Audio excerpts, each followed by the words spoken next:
Okay, so I just watched the pilot episode of Head of Class, the 80s sitcom about the brainy kids and their cool teacher, starring Howard Hessman. I loved this show as a child. I don't particularly remember exactly why I did, I just did. And a few things that are a little weird to me from the pilot. As you saw in one of my little snapshots, I was flipping off Dan Schneider because we know he's a pervert that Nickelodeon let run wild for years. And yeah, fuck him. And in this episode, he does this like feminist rant, and it was so cringy, like knowing what I know in the year 2021. Also, Howard has a rat tail. Like, what? Arvid is adorable. The little genius girl, I know she only lasts like a season. I have one more thing to say before I go to do other stuff and then watch another episode. The set. I think maybe it's very possible that it's also the classroom set that was later used for Girl Meets World. I mean, it's got the windows, the doors, and the placement. You guys,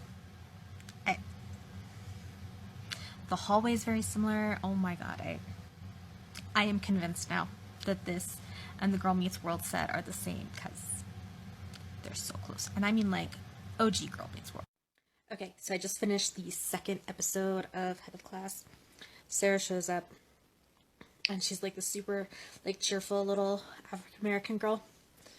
I did some Googling. Excuse me.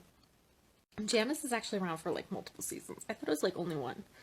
But I'm going off like memories of like a 7, 8-year-old, 9-year-old watching this show.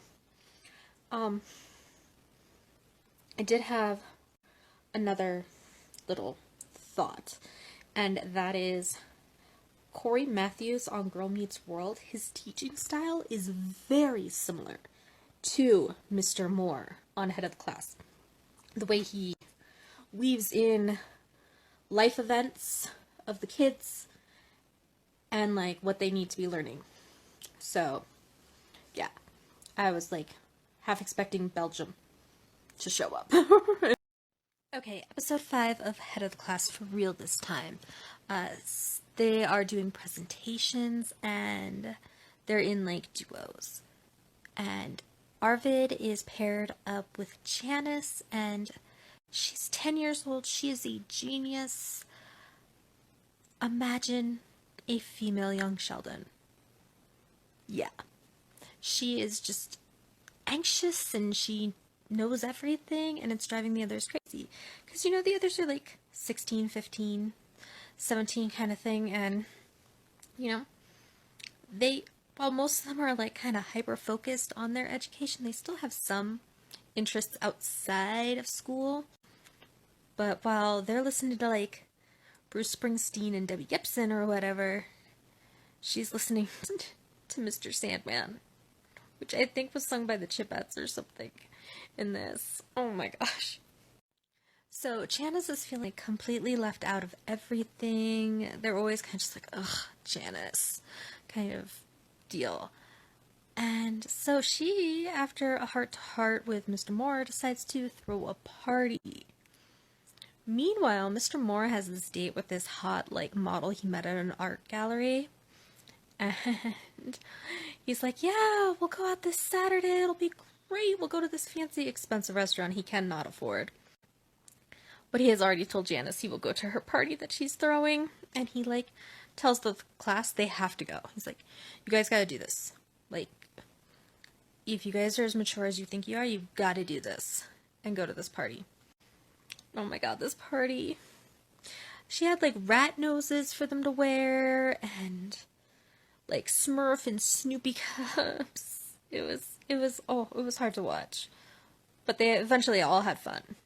Okay, I just finished episode 6 of Head of the Class.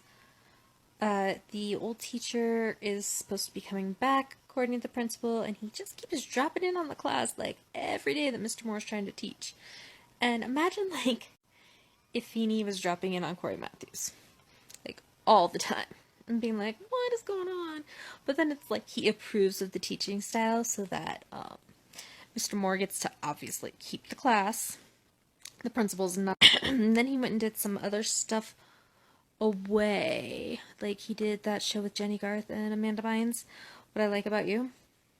He was one of the producers on that and a bunch of movies and stuff. And then happy when he finds out at the end. But I did research more into the whole Brian Robbins thing, and he was the producer on all that. Keenan and Kel, The Amanda Show. Okay, so I totally forgot I also watched episode 8 of Head of the Class last night, because it's the one I kind of watched as my sleeping pill was kicking in. But Mr. Moore was directing a Shakespeare production of Hamlet. Modern day, little funky and wild, like in 1987 it would have been like, oh yeah, wow. But like in 2021 it's kind of like, yeah, been there, and that kind of thing. But it's also Hamlet, my least favorite Shakespeare play. So he has like the class come to give critique, and they hate it.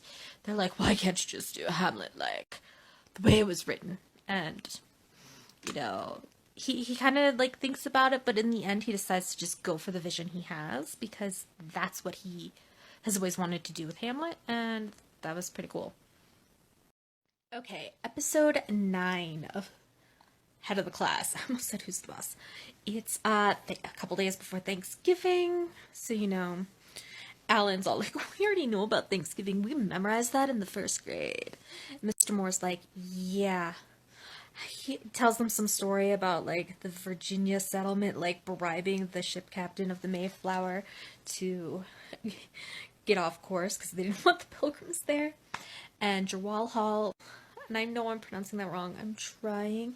One thing I really like is nobody ever makes fun of him for his name, the Indian guy, and he's like all kind of skittish about like what he's doing for Thanksgiving, like he's not gonna say. And everybody else is like inviting Mr. Moore over and all this. Mr. Moore goes to return a book to him on Thanksgiving, and it's his uncle's funeral. Okay, so after he sort of crashes the funeral that is on Thanksgiving, yikes, he goes to a Chinese restaurant. He's just going to work on his attendance book because apparently attendance is really hard to do. I don't know. I do attendance in my job like almost every day that I work, and it's not that hard. But I guess if you have like confusing like rules and stuff, I could see how it is. But he's there and he's just gonna try and work on it and eat some Kung Pao chicken. And the principal shows up. He's escaping his crazy in-laws. I don't blame him. And yeah, then they get friendly. They kind of like find some common ground for like a day. And then the principal helps him with the attendance book. And so it's like a happy little holiday ending. Okay, episode 10 of Head of the Class. Arvid and Sarah get accepted into a science fair. They're super excited. Everybody's like super excited for them. They hug. And Arvid's like, oh my god, she likes me. Dude, no. Actually, yes, apparently she does. And then they go out on a date. It's a total fail. He falls asleep during the movie, which kind of upsets her, and then he takes her to the cafeteria at the planetarium, and he gets upset, and it's just no good.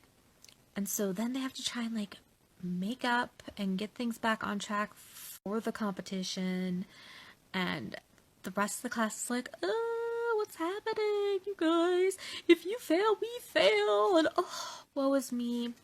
But Mr. Moore like figures out a way to talk to them and get it all straight. Okay, episode 11 of Head of the Class. This one, there is a woman from the Board of Education who's going to come in and sit on all of the IHP classes, which is the brainy group of kids that Mr. Moore teaches. Turns out it's his ex-girlfriend that he hasn't seen in 5 years. Shocking.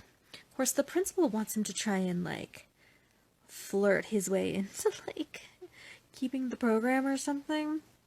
But he never finds out that they're, like, exes. So he thinks that Mr. Moore is totally, like, going along with his plan. The students, of course, are like, ooh, you guys are exes? And are totally shipping them and trying to, like, push them together. And then when he, like, tries to keep his private life private, they're like, double standard. You're always getting involved in our lives. Why can't we be involved in yours? So, and then there's a cute little moment where at the end, she comes back and they kiss and the principal gets... Okay, Season 1, Episode 12 of Head of the Class. This one, there is an essay contest about living in New York, and Mr. Moore decides, okay guys, how about you guys write about how your family came to New York City? You know, instead of just writing about the Statue of Liberty or something, like, basic like that. And so most of the class is like, cool. Alan's all excited because he's like, waspy, Mayflower pride. Until later he finds out that's not his background. And Darlene, played by Robin Givens, is kind of like not excited about this at all. She keeps like downplaying it. And then this is the part that has stayed with me since like I first saw this, is that her character is the heir of like Sally Hemings and that whole Thomas Jefferson and her thing, and I've never forgotten that. What's really wild to me is that I really have not seen this show very often since it went off the air. Like, maybe once in a while it would be on something and I might catch an episode here or there, but it hasn't been replayed that much. But there are random little things, like this stuff with Darlene in this episode, that has stuck with me in my brain for years. It's just kind of wild. Oh, there was something I forgot to mention in, I think it was episode 11, the one where the school board lady was watching them, is that they're giving these presentations, and Dennis, played by Dan Schneider, does this thing about how video is so important. It doesn't seem like it's important, but it's going to be so important to the future, and I'm sitting here in 2021 going, yeah, I'm on TikTok and Instagram making videos about this show. Episode 17 of Head of the Class. This one, they are competing against a school from Russia in an academic challenge. So, it's the Cold War. This is the kind of thing that happened on 80s sitcoms, I guess. So, you know, everything's cool. There's also this, like, sub-story where Eric's trying to be too cool. Because the whole time Eric's been, like, too cool to be part of the team. But Jawar Hall gets sick and can't compete. Like, he passes out on his buzzer. So Mr. Moore convinces him to give it a chance. And he does. And then, you know, because they were behind big time before Eric joined them. And then Eric joins them, things start evening up, and then it ends in a tie. So, but it was good. Eric kind of, like, accepted that he's part of this group. Like, there's part of him. Episode 18 of Head of the Class. It's Valentine's Day, and they're teenagers, so they're all going crazy. Arvid says he's over Lori. Alan says he likes Lori. Eric likes Simone. Simone's like, dude, no, but everybody thinks Simone actually does like him. Darlene and Sarah are fighting because Sarah accepted a date instead of going to see Macbeth on off-Broadway or whatever, because it was only $35. But, like, and Mr. Moore is just trying to teach the 60s. The whole class basically comes about trying to resolve all the little issues that are coming up. And also, the vice principal and the principal had a misunderstanding. Like, she said Happy Valentine's Day or something, and he's just like, oh no, she wants me.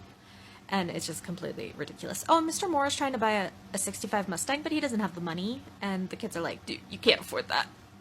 No, not in New York. Head of the Class, Season 1, Episode 19. Dr. Samuels, the principal, wants them to make a video time capsule. He wants it to be something that is timeless because, you know, it's going to be like 1,000+ years before anybody sees this thing. Or no, not 1,000. Over 100. Yeah, 100, because it's 2,100 when this time capsule is going to be open. Listen, guys, I majored in English, not math. Math is why I haven't graduated college, so. But, you know, there's this boring video. He puts Alan in charge of it, and, like, even Alan is like, this is not good. And so after the kids destroy the tape, they make a new one, and they make, like, this rock music video, and the special effects are insane. Dr. Samuels doesn't hate it, but he's, like, upset that they didn't do what he asked. Okay, episode 20 of Head of the Class. In this one, Arvid's bike gets stolen, so he needs to get a new job, and Mr. Moore is like, hey, you know, I have a friend, he runs a nightclub, and he needs help on the weekends, so, you know, I could see if he could still use you. So Arvid gets the job, and, you know, it's this cool, hot, hip nightclub, think like a Studio 54 whiskey room kind of thing. And, you know, his personality gets a little cocky, but he gets, like, all the IHP kids, except for Janice, because she's, like, 10, on the list to go into the club one night. And Mr. Moore realizes Dennis is upset about Arvid's change, because, you know, they're, like, besties. But, you know, Arvid has changed so much that Dennis is like, what the hell? So Dennis goes, he has to end up sneaking in because he's just not going to give his name to the bouncer. So Dennis gets in the club, he confronts Arvid, and it's a total scene. And then Arvid realizes that Dennis is sort of right, and Arvid quits. And then the next day in class, Alan's trying to, like, defend the club because that's just what Alan does. But I kind of love Alan, like, so much. And Mr. Moore's like, well, it's more like, it's not exactly that, Alan. That it's not like you can't get into the IHP. You can't get into IHP just because, you know, we have rules. This is different. It's like if I wanted to go to a basketball game and they wouldn't sell me a ticket just because of how I dressed and yada yada, and, like, it makes sense, and, you know, life lesson. And meanwhile, Dr. Samuels has been on this diet where he's just been drinking, like, wheatgrass and yeast kind of mixture. Totally like a TikTok diet sort of looking thing that I've seen, and he's not happy, but he cheats. Okay, Head of the Class, episode 21 of season 1. Oh my gosh, I can't believe I'm already this far. Dennis is trying to sell bootleg school t-shirts, and he's got them hiding in Jawaharlal's locker. And he also has a tracking device on the principal. Meanwhile, Sarah's grades are slipping, and it's freaking out everybody. Like, she doesn't even care. She's just like, la la la, oh, cool, whatever, I got a D. Of course, this is, like, giving everybody else, like, anxiety. Mr. Moore looks into it. Like, she tells him the sob story about her dad is always gone, and it's just her and her sister. Well, Mr. Moore tracks down the dad. That's not what's up. Turns out that Sarah's throwing her grades because her sister is pissed off at her because she's always doing, like, super amazing work. She's in IHP, and the sister's like, no. So Sarah and her dad make up, and Dad's like, oh, I didn't realize I was, like, making your sister feel bad and that she's been taking it out on you. So, you know, that's not super awkward or anything. But they make up, they have, like, a nice heartwarming moment in the classroom. And then later, at the end, Dennis and Jabarbal are selling the t-shirts, and the tracking device is going off. And he's like, that's so weird. It sounds like he's just hanging out in the home ec room, because he had spilled coffee on his tie, and he had the assistant principal bring it to the home ec to get them to take it off, get out the stain stuff. So then they realize he's not wearing the tie, and they're like, oh, crap. They freak out. They try to hide the shirts, and then the principal comes out right behind Dennis. And he's like, hey, you know, if you're going to do this, you got to do it right. Like, cut us in so the school gets the money and sell everything. Head of the Class, season 1, episode 22. Arvid is still not over Lori, and he is now, like, having fantasies about her, like, TV-related fantasies. So, like, he has a honeymooners fantasy, a Star Trek fantasy, a moonlighting fantasy, where he is trying to get over his crush on her. And it's like he gets into these fantasy worlds and he does not realize that he is in the middle of like his final exam of the year. It is awful. It is ridiculous. There's not really any subplot on this one. It's really just Arvid's crush and his little TV fantasies. So, classic 80s sitcom kind of thing going on where, you know, he puts himself in the shows that are known. So, it was cute. Interesting way to end a season, and it is what it is.